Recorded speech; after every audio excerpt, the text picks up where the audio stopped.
to the cloud, yes. Again, so it's fine. So we finish here. Interesting. Sure, it's not a problem.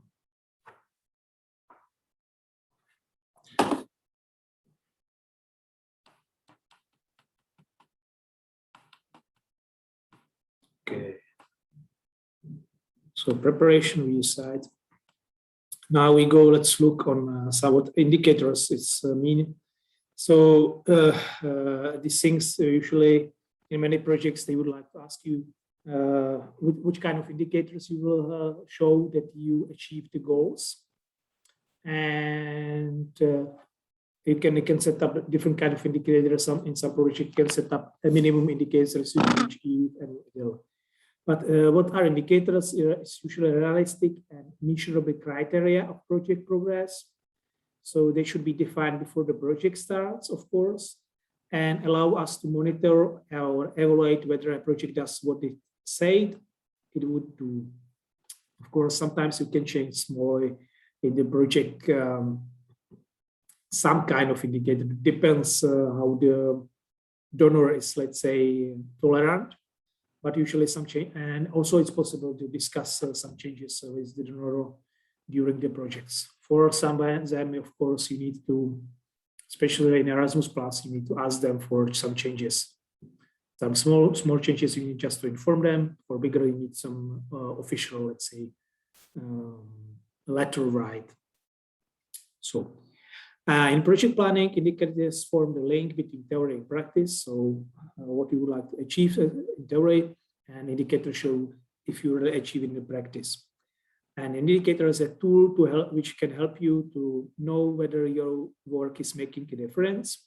So if you make some, this is very important, if your project makes some change in the world, or you're just spending money. And indicators usually describe observable changes or events which relate to the project intervention. So could be this indicators could be, let's say, I don't know, plan 3 events of cars, or train at least, I don't know, 40, 50 people. Yeah. So they provide the evidence that something has happened. So and you need to also show some kind of evidence that you provide the training. Usually in Erasmus projects could be some participation list. It could be some photos from the event. It could be also some certificates. Your, or let's say the people you trained achieve some competencies based on some test portfolio showing, etc. So, and it could be also in some way immediate, or we can have also some long-term indicators or contagion. Usually, we can say that we can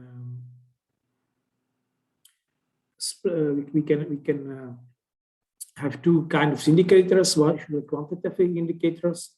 We call them output indicators. So this could be some kind of activities, for example, how many participants or clients we have, how many decision makers or new customers. And this kind of indicators tell us what kind of activities and action we planned or we have planned, what are happening, so we call them output indicators. So that can help, these indicators can help you to monitor whether you are doing what you planned, which kind of outputs, but do not give you an idea of the effect that is brought about these outputs.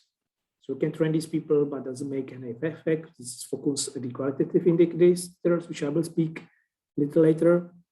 And this is why it's important to monitor both implementation of our actions and the changes that we think are being produced as a result of or positive or negative, intended or unintended.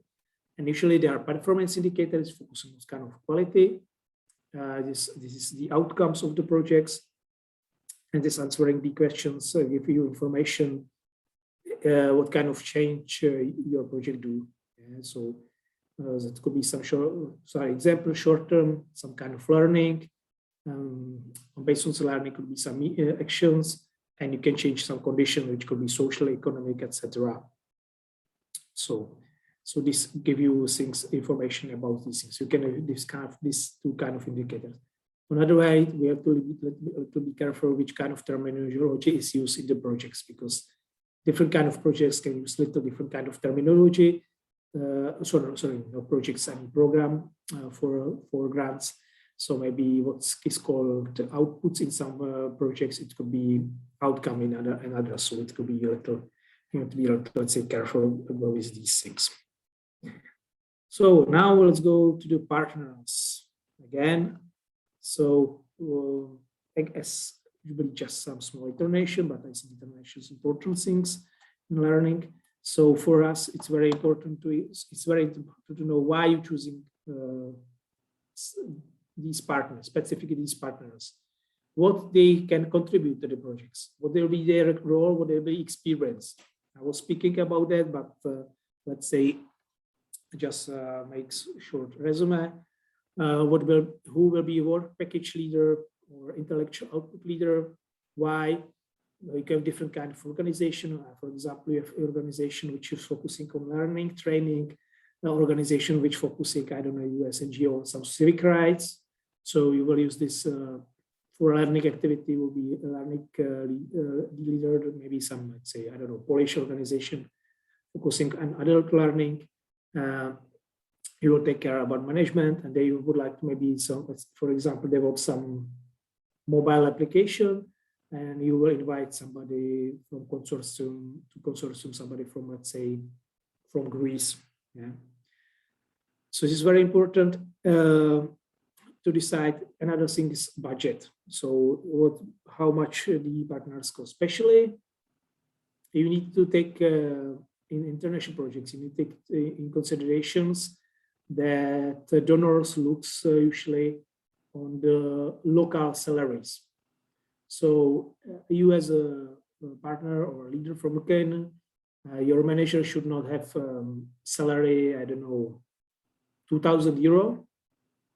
Yes, somebody. So not 2,000 euro, but I don't know what's the salary in Ukraine, for example, but just 1,000 euro. Yeah, so it's very important that it's not possible that everybody has the same salary in the project. Usually it doesn't work usually, because you need to take in consideration local conditions of life costs, etc., which is usually very important. But there are some maybe chapters where, let's say, partners on are on the same level. So it's let's say travel costs, for example. So for example, in Erasmus Plus, you have, as I told you, for I don't know, 1,050 hundreds kilometers budget maximum 575 euro, which you can spend. So this is also important if you plan to project with some partners, because especially in Erasmus Plus, there are some, let's say, and under the KA2 activities in small projects, you have, let's say, if I'm not wrong, there are 4 categories of the countries. The most expensive are, for example, Norway or Iceland. And people, I think Ukraine will be the last category, or maybe another category. So it is necessary to take these things in consideration. Also, it's important to take how much money you can get for organization even in some countries, because there are also some special tables based on, let's say, local cost. So you need to think about. And it's very important because you have when we speaking about budget, usually you have in these projects goals some limitation. For example, you can spend maximally, I don't know, 100,000 euro per year. Or for our project, you can spend, I don't know, €1 million. This is the biggest project, but they are much smaller.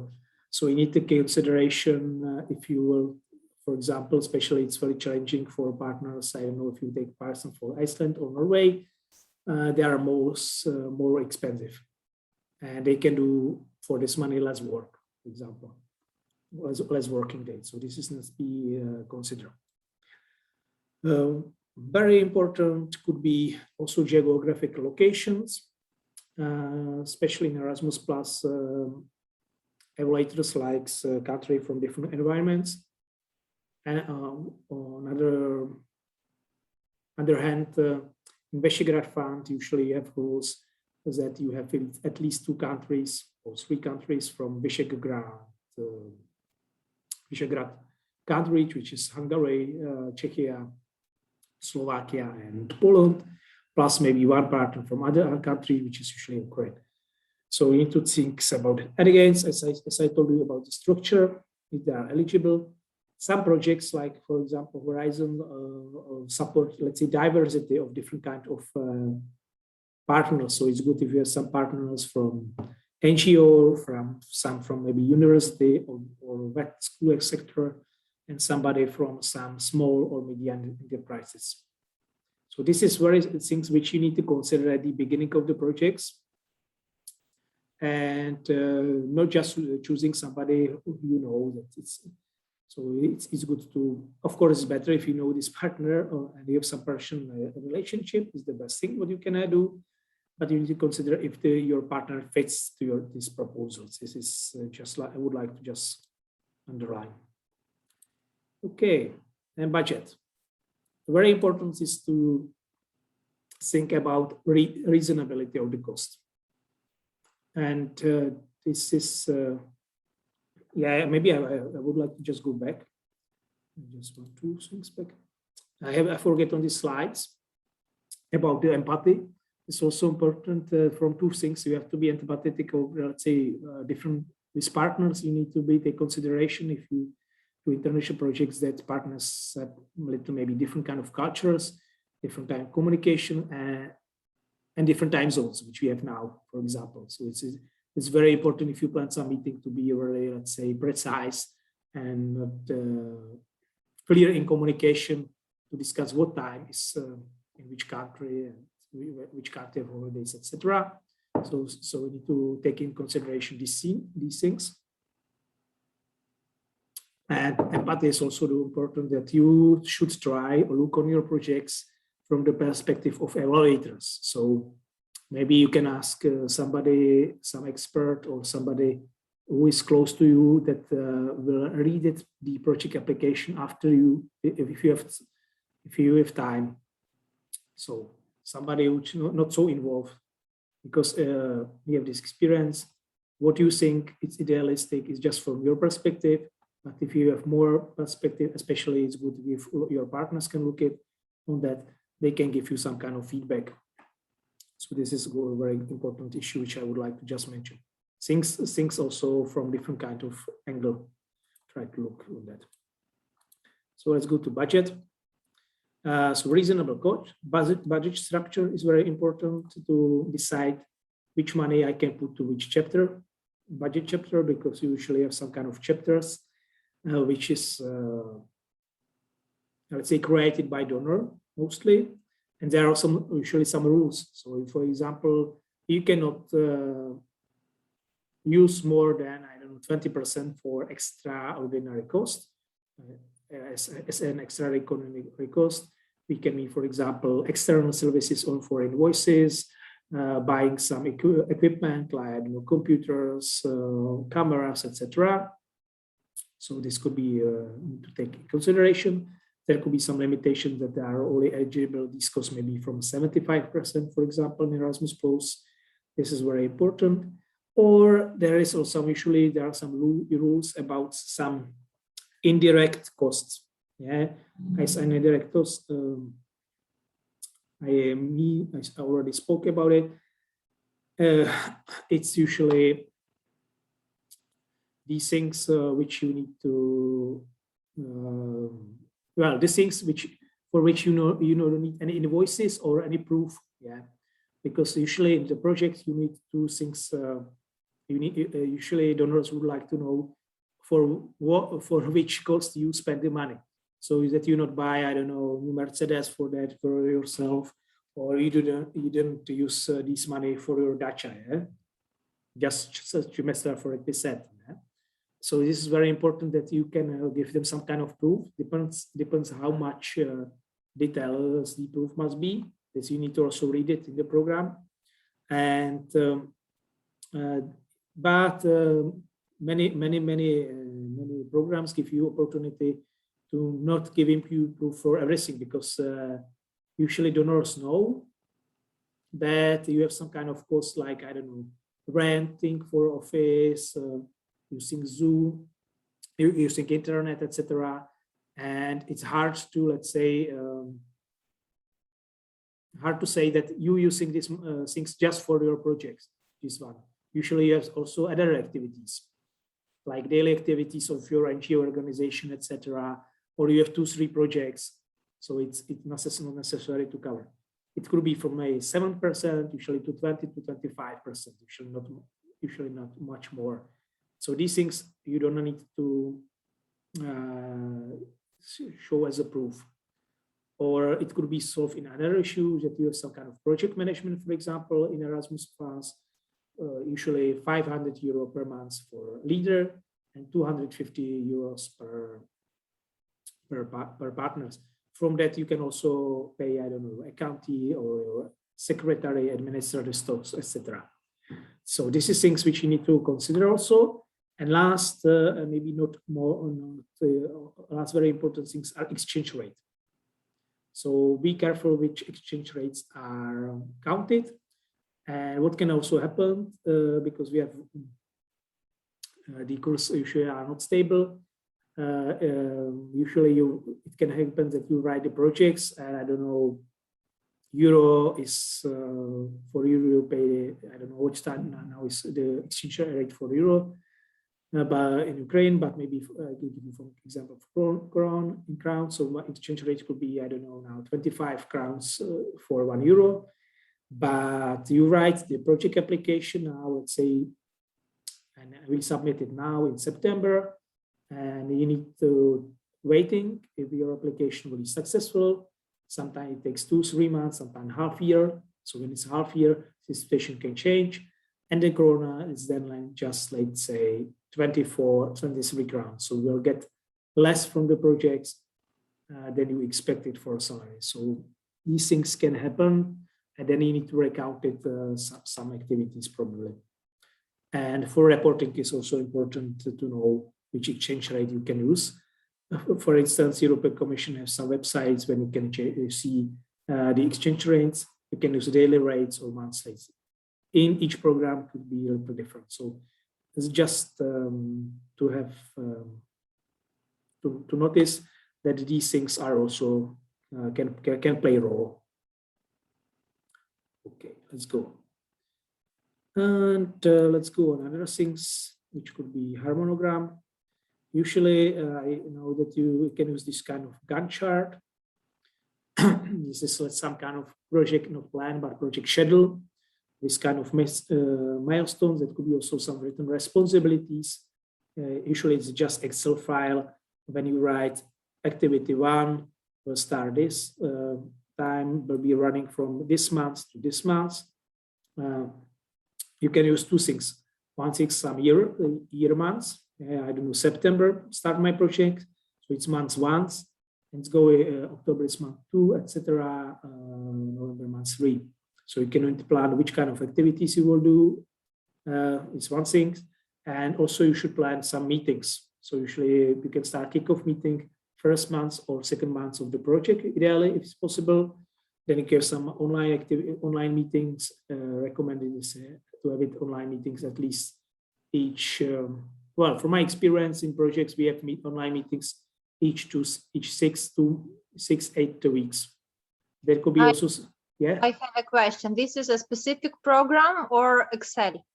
You can do it in Excel. I can show you another. Just give me a second. But this is some specific program, yes? This you can have program for that. It's called Gantt chart, but you can do it easily in Word, in Google Docs, and etc. Give me a second. I will open our budget. Yeah, just for just shortly, just timeline. Yeah, I will show you. I will not show all budget, but I will try to share with you. Okay. Just shortly, because I want to show budget on recording. So you can see I have these project activities here written. Yeah, I call it A1. This is under the intellectual output 1. I call it out very small, but I could turn maybe bigger too, it's possible. Yeah. And you can easily do it in Excel. There are some programs for project management and project planning. I can show them in the third webinar if you would like to, but it's nothing. It's not magic. It's just simple. You can use it just in Excel. So you can put it just here is activities. Here is some name of general things like name of activities. What there is some activity training needs for virtual reality. How much money is running? Yeah, that could be then is some kind of project implementation management as a special things. You can use different kind of colors. I plan webinar. Then it could be some meeting. We can have go up. We have some first kickoff meeting for preparation. If I will go back, you can see month 7, month 1, kickoff meeting of the project usually.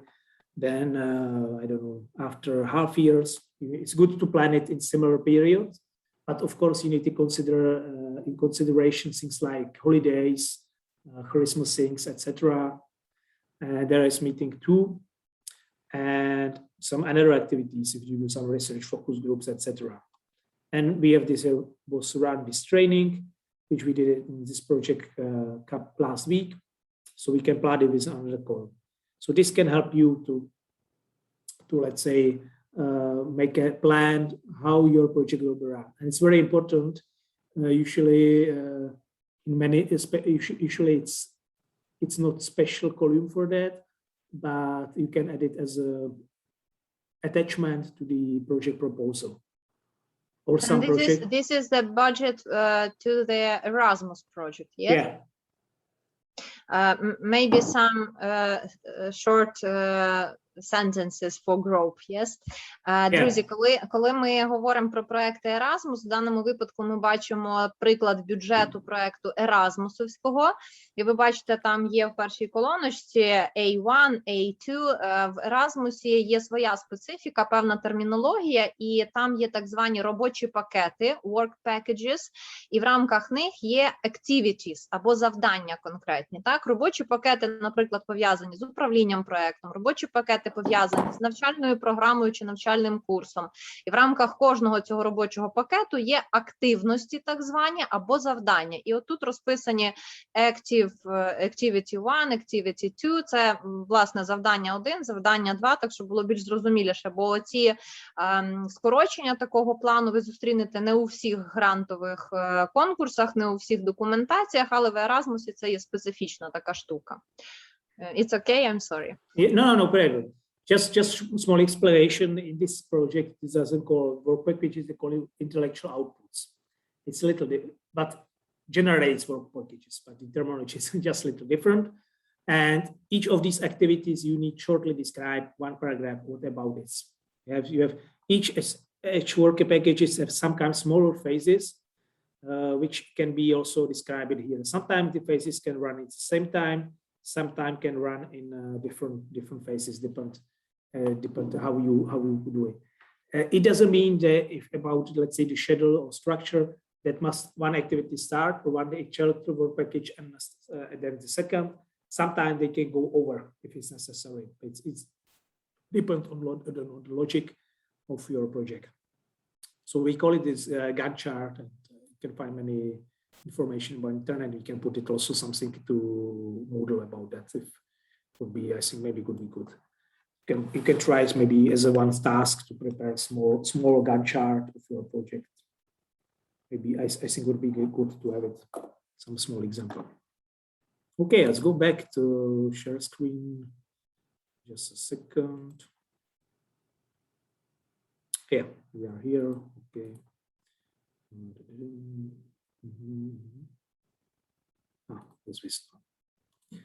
So I hope that you see now back. So you can put there some milestones, responsibilities. It's possible also to write this Gantt chart who will be doing what.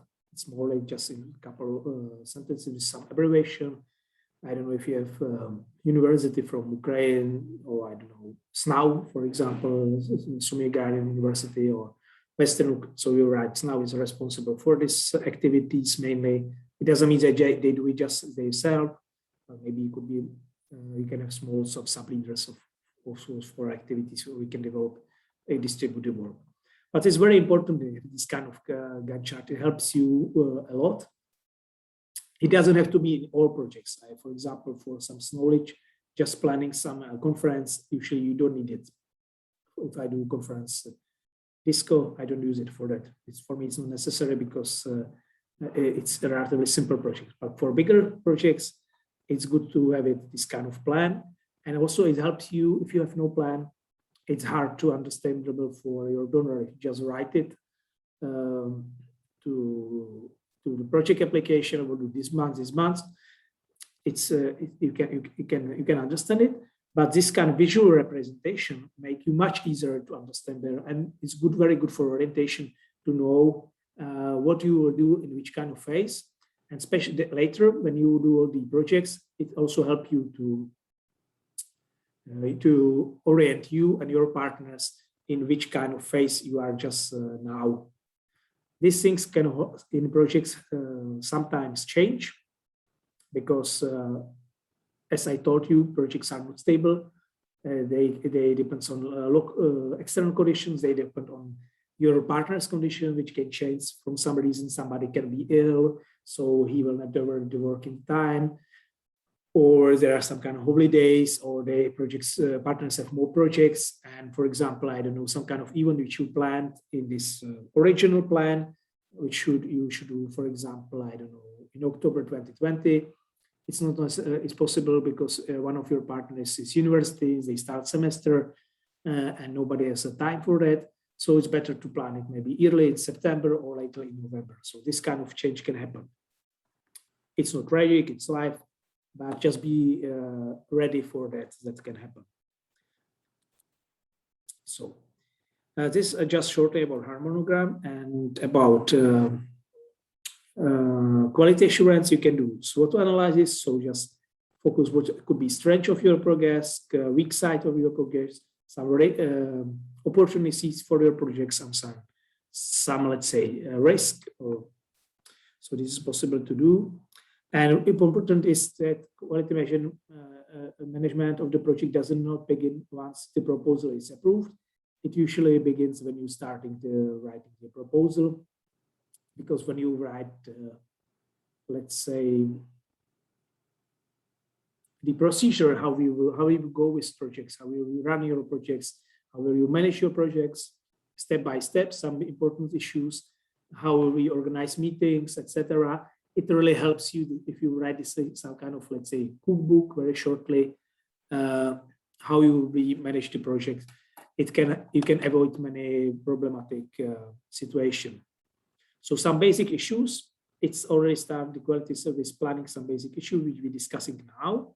You should consider at the beginning of like time proposal, which we discuss now, also kind of meetings with will be partners and their responsibilities and roles, and how you will be also, it's also important when you're speaking about risk management, how you will solve the some kind of conflict between partners.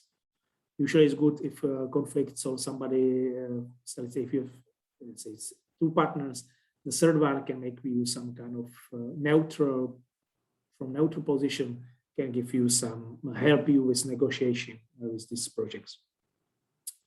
So if you don't do it, if you don't consider these things, you can easily for your projects could be unsuccessful at the beginning.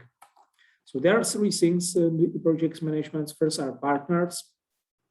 How to make avoid some risk. Be transparent with your partner. No, give them how much information is possible. Yeah, it doesn't mean that you should tell them some very internal rules, how we are internal salaries. But anyway, partners should know how much money you get from the projects. It's no problem. Usually there are some rates. It's fine. Partners doesn't have to know your contract, of course, personally. This is we have GDPR, so this is a general data protection rules. But usually you need to send some kind of contracts to, let's say, main partner of the projects or the leader projects, You can do some confidential files for that. Sorry, files folder. Then you could put your agreement as files, because the donors would like to see some proofs. So, is that, for example, that I don't know, is Anton, that Anton is really work on these projects, and he's not just written on paper. That you have some really contract signed with this organization. I don't know from which Anton organization says, but let's say it's some NGO, Rivne NGO, yeah. So that Anton has a signed contract. Then usually they would like to know if you have sometimes they know the pay slips, sometimes they need some timesheets. There's also a specialty of Erasmus Plus, but not all, especially in Erasmus Plus, they would like to know on which projects you are work. And it's a challenge if you work on more Erasmus projects, because they don't like to pay you, let's say, 120% of your salary. Just. So this is necessary to be transparent. Good is if they can help you with development, or let's say writing the projects, it's fine. Not every time happens. You can also write project and discuss with project partner later. There are two ways. And very important thing is that your projects are not your employees. They are partners, not employees. So we cannot give them direct orders. Do it like that. Yeah? You are not boss. They are not under your direct command. So it must be really good about good communication, discussing things, etc. Sometimes the partner doesn't work, so we can have use different kind of tools. You can take your money, but usually it's the last options. Better thing is try to listen to the partners. You can see different kind of situation can happen. And so it must be a really partnership approach, discussing, explaining things to the partners clearly. I can recommend you write minutes from the meetings, because this can help you have as a proof that people understand. Send minutes to comment them, not just writing minutes, there are minutes, but give them time for commenting. Save these things, it's very important. And if it's possible, double check information which partner give you. And do not be shy to ask for evidence and proof. This is very important. Yeah, especially about, I don't know, if they're doing something, they have contracts signed and these kind of things. They have invoice from, especially if you are a leader. This is very important to having these things. So communication is very important. So we need to differentiate it's 3 factors, let's say, for selecting partners and participants, like from competence, or what kind of knowledge they have. So the kind of expertise, skills, how they are able to realize this knowledge. And last, attitude, communication. How are good in communication experience? Yeah, if they are not react, so I don't know, 10 weeks or something like that, 10 days. So to be relatively try to be tolerant, 2-3 days is okay. Sometimes it takes more if they are busy. They usually can explain and discuss these things. And really help also organize these online meetings with partners. Because during online meetings, you can discuss the problems and what partners are solving. And a good is also just not asking about working issue, but maybe some situation, especially in COVID time, was good. How is your country? How are you personally, etc. So this is just some rules which can help you avoid some situation. It doesn't matter. It doesn't mean that will not happen. It can happen. Some different kind of reason which you can expect. For example, now we have one project problems in one project because the one partner doesn't communicate because some organizational issues can happen. So that's every time can happen. They need to thinking how to solve it. So partners, communication, I think, tell you. So monitoring and process and managing performance is critical in a project, and even more. So in larger multi-partner projects, especially if I don't know project with 10 partners. So as I told you, emails are important. You can make a copy. You can need to check their partners getting your emails. You can prepare some email list. This is good. It can help. But even if you have email, as an example from our projects, the organization can have a special security policy, and your email cannot reach email from mailing list doesn't have to reach your partner. So it's important. But email, I think it's not enough. So it's better to have teleconferences, and very good is also have some numbers or another contacts on your partners when your email doesn't work. And also teleconference helps you to better understanding these things. And this is also a reason why in projects, international project, you have the meetings, because you can discuss these things not just for meetings, but after meetings you can go to some for dinner and discuss these things more personally. So this can help you avoid this misunderstanding, and I can recommend you also have 10 minutes. Well, you can have some agreed contingency plan and risk if you would like to make some changes. We can really give you the critical friendly right against your partner to ask for progress reporting and ask for evidence, and the procedure is a part of contingency plan for preventing delays and quality problems. So you can still discussing these things, and this is also possible. Some see your application. Is discussing these problems, but and sometimes some delay happens usually in projects, but especially if the situation come like COVID-19 currently unexpectedly, that can happen. But you need to discussing how you can avoid, how you can change the plan. So bringing your partner to many things to the report on the progress report, because usually as in projects depends how big, but in every project you need to write some kind of report. Sometimes it's small. We have now small projects, so you write in the end some report, how the project was run, what we achieved, when there were some problems, and it's not a problem to write that you have problem.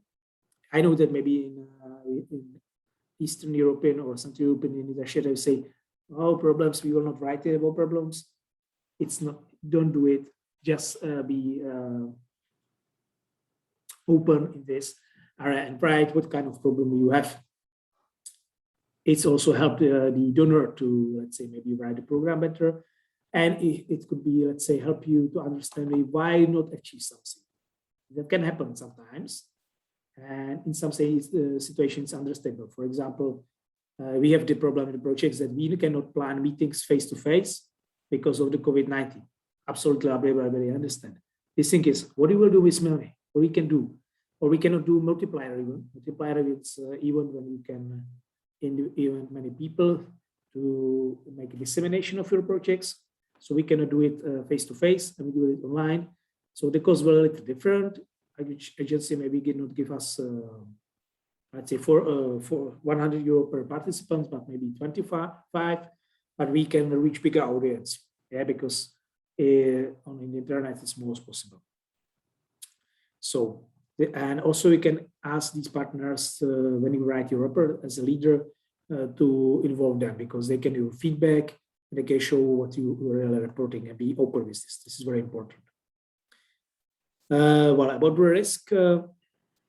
So during the planning phase, you should try to identify potential risk, what could be a risk, and ask for each risk which you identify, you should, let's say, find some solution, or not solution, also not just solution, but probability.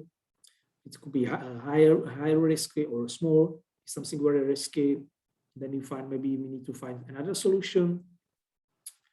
And when you can make some, when it's possible, you can try to make distinctions about different kind of levels of risk, low, medium, and high risk.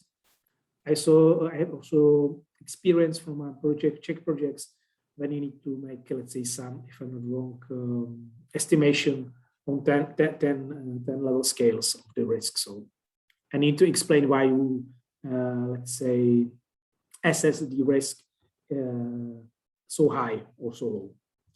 And every stage of project has some associated risk, therefore conduct a risk review before starting working on the activity for any intellectual output in general. And always have a contingency plan handy. What is the risk, how we can prevent it, and what we can do when the situation happens. Of course, you cannot predict everything, but if you predict many things, that can help you easily react on that. You are not so surprised something happens. Absolutely. You have some plans, possibilities.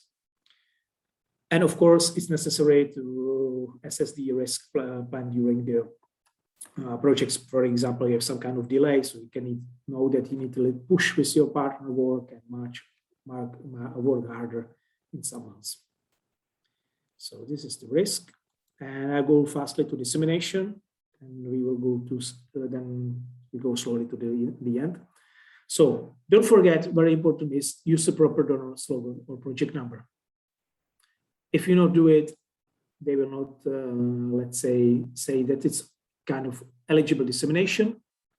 In Erasmus Plus project, you can show some dissemination tracker, so you can see what kind of activities do. Sometimes it could be informally, just speaking about the project somewhere. But better is if you can some kind of proof. So let's say photos from the events, logos, etc. Yeah, publication. And in publication, do not forget to use proper donors logo, the name of the projects and project. If it's possible, also some project number, because this, especially in Erasmus Plus projects, it's necessary to do it. And if you produce some outputs, put their logo, Michigan around Erasmus Plus, I don't know, anything. And think where and when you can promote these projects. So usually very important. If you don't do good dissemination next time, you know, will not give you money. I see that Oksana is going finally, Zamora, to join us. So good is to preparing some dissemination plan at the beginning of projects. I don't know, we will have Facebook page, YouTube, I don't channel. We will present this project out 2 conferences. And another thing in Erasmus Plus, usually you have some money for that.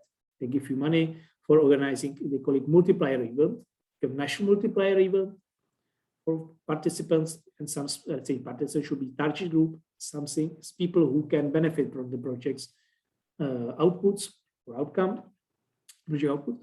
And also during the project, you can discuss with the partners. Yeah, you can ask, of course. In the end, I will go slowly, Oksana thinks. Oksana just going for questions, so that's interesting. So this thing is very good to well. Yeah, sorry, budget. This things which I like to just show you in the end of the meeting is a system when we discussing about communication with local authorities in the Czech Republic. In many cities, I think about 100 plus minus. We call something which is participatory budget. This part of budget of municipalities, which they give to citizens. Not just like give them money, but the citizens can participate on these things. And the town hall allocates some portion of the annual budgets, and then the resident makes suggestions what they can make better. I don't know, new benches in the park, new lights, etc. And they can have some kind of voting on some this kind of many projects. The NGOs, for example, can help with these plans or could be part of these plans. And there could be some kind of meeting where you can discuss it. And then there's some kind of period for voting. And they selected projects are realized. Yeah, I don't know, 20 projects could be proposed or would like to be in competition, and they implement. There are 6 ways it's enabled to, well, and this activity is done, firstly was done in Porto Alegre, Brasilia, these things. The reason was because the budget was in red numbers, but usually you should do it in a normal situation. It's very good. And now it's doing many cities all around the world, in Poland, in Germany, in Zurich. The thing is that it enables citizens to co-create the future of the environment where they live. Giving people trust in policy and public official enables them to interact effectively with citizens. That's another thing. Show that collaboration between city halls and citizens can be fertilizing. So it helps you to growing civil society. And it can develop open community. So about some most important issues, which are maybe sometimes forgetting by the representatives of city. And best use of, you can discuss the best use of public money. And for any project to happen, a large enough of park community must visit what we as a community have made, that we made the decision together. So we build some kind of part of identity, that I'm part citizen of Rivne or Rivne district, something like that. Okay, I think that's all. And we have some time for questions or some summary. So maybe Oksana would like to ask somewhere else. You would like to ask Marina, I don't know, Olena, whatever.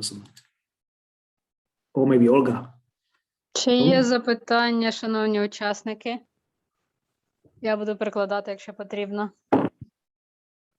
А так, взагалі, Ян у нас володіє деяким чином українською, російською мовою. Так, Ян? Так. I see that somebody just saying no questions. I hope that wasn't so overwhelming. This is just shortly, I try to briefly cover it because about permitting management, we can discuss more and more. But it was just short introduction. I'm not sure what you discussed with Oksana on first workshop so much detailedly, but I hope that it gives you a little different kind of perspective. Maybe some information you heard already, but I hope that was not so much repetitive. No, it wasn't. Okay. Добре, якщо ми не маємо запитань, I will do some summary. Маленький підсумок. Для тих, хто до нас сьогодні тільки долучився, я думаю, ви будете мати змогу ще поспілкуватися зі мною, з Оксаною Заморою. Принаймні, буде можливість зі мною в Рівному зустрітися на каву, поспілкуватися про наш воркшоп, який відбувся 3 вересня. І якусь першу собі задачу поставити, бо метою проекту є, щоб кожна з громадських організацій, які приєдналися, підготували невелику концепцію проекту, з яким потім ви спрезентуєтесь в завершенні нашого проекту, в тому числі перед чеськими партнерами. Так? І, ймовірно, ваша концепція проекту стане цікавою для реалізації вже в подальшому як окремий проект вашої організації. Для тих, хто з нами був, сьогодні-завтра отримаєте коментарі на ваші короткі описи проектної ідеї, там, де ви прописали мету, завдання, цілі, обґрунтування, цільову групу. І попрошу вас подивитися після вихідних, в кого буде бажання і натхнення на вихідних ці коментарі. І маленьке домашнє завдання до нашого наступного вебінару – розписати гармонограму. Тобто те, що ви сьогодні бачили, діаграма Ганта, як вона називається, або просто гармонограма, простими словами в народі серед проєктних менеджерів, розписати по завданнях. Поки що не розбиваємо на підзавдання, а тільки 1, 2, 3, 4, і коли би ви це в часі бачили. Так? Не обов'язково тут зараз зосереджувати, що це має проєкт початися в січні, там, чи в лютому, чи в березні. Ми пишемо просто собі 1, 2, 3 місяць, 4, 5, 6 і так далі. Сьогодні ми з вами поговорили і послухали Яна, його точку зору, його досвід про те, що важливим має бути в проєктах, які складові. Що грає роль, коли ви подаєте проект у випадку партнерів, які або підуть, або не підуть з вами в консорціум, у випадку донорів, які або профінансують, або не профінансують ваш проект. Трошки зачепили тематику бюджету. Ну і якщо якісь запитання ще зараз є, то будь ласка. Okay, maybe I will give the task. Maybe for me, it will be most important to the two things. Why? So you can. Vy můžete думати, po čemu váš projekt, po čemu. Why as a donor I should finance, and po čemu internationally, po čemu mezinárodno vaše projekta je seriózno. It's important for you. I think the key question is why your project should be, why is your project unique, why is your project special? And why each project should be solved internationally. So these key questions. And of course, another thing is then we can focus on some call and we see.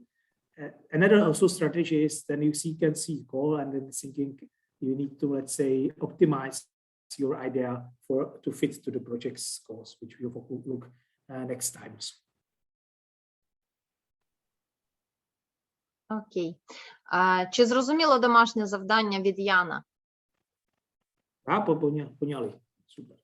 Окей, добренько. Отлично, Для отлично. тих, хто може не зрозумів, подивіться ще на вашу проектну ідею під кутом міжнародності. Чому ваш проект має право називатись міжнародним? Чому він може стати міжнародним? І чим він такий класний, що прийдуть міжнародні партнери у ваш консорціум і з вами це будуть реалізувати? Подивіться ще на ваші проекти під цим кутом. Окей, добренько. Тоді сьогоднішню зустріч нашу будемо фіналити, підсумовувати. Наступного разу ми зустрічаємося з вами 30 вересня. Прошу вас запланувати час. Ми розпочнемо роботу на 15 хвилин раніше, зважаючи, що наші експерти теж мають свою викладацьку діяльність, а проектна діяльність вона йде поза основним часом робочим. Тому ми 30 вересня зустрічаємось з вами о 17:45. Якщо у вас будуть якісь питання в проміжку між нашими зустрічами, коли ви передивитесь ще раз відео, коли переглянете презентацію, можна писати в нашому чаті Telegram. Olga, not 18:17 možná. I finish at 16:45, I can start. If it's possible. 16:45 Ukrainian No, time. 16:45 Prague time. So, and still it's not changing time. So 17:45 Ukraine time it will yeah. Yeah, so she said correctly. be. Okay. Yeah. No, she said 18:45. She said 18. 17:45, it's Yeah, 17. 45. Yeah, Kiev time we will start. Mhm, So 15 minutes early than today. mhm. Thank you very much for today's meeting from me and from all our group, and for an opportunity to practice my English.